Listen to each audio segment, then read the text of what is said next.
राज्याचे मुख्यमंत्री आणि वित्तमंत्री देवेंद्र फडणवीस आज विधानसभेत राज्याचा अर्थसंकल्प सादर करणार आहेत।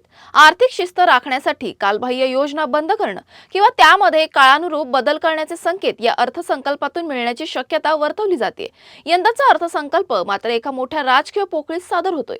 राज्याचे माजी उपमुख्यमंत्री आणि माजी अर्थमंत्री अजित पवार यांच्या विमान अपघातात झालेल्या निधनानंतर प्रथमच राज्याचा अर्थसंकल्प सादर केला जातोय।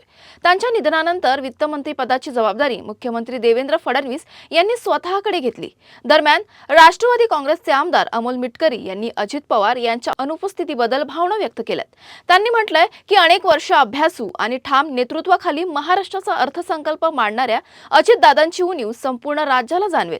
कागदावर आकडे आणि योजना असतील, मात्र अजित पवार यांची दृष्टी, धडाडी आणि अनुभवाची कमतरता या अर्थसंकल्पात जाणवेल असंही त्यांनी नमूद केलंय। दादाविना अर्थ नसलेला अर्थसंकल्प अशा शब्दात त्यांनी भावना व्यक्त केल्यात। दरम्यान अर्थसंकल्पाच्या पूर्वसंध्येला सादर झालेल्या आर्थिक पाहणी अहवालानुसार आगामी वर्षात महाराष्ट्राची अर्थव्यवस्था सुमारे 7.9% वाढेल असा अंदाज व्यक्त करण्यात आलाय।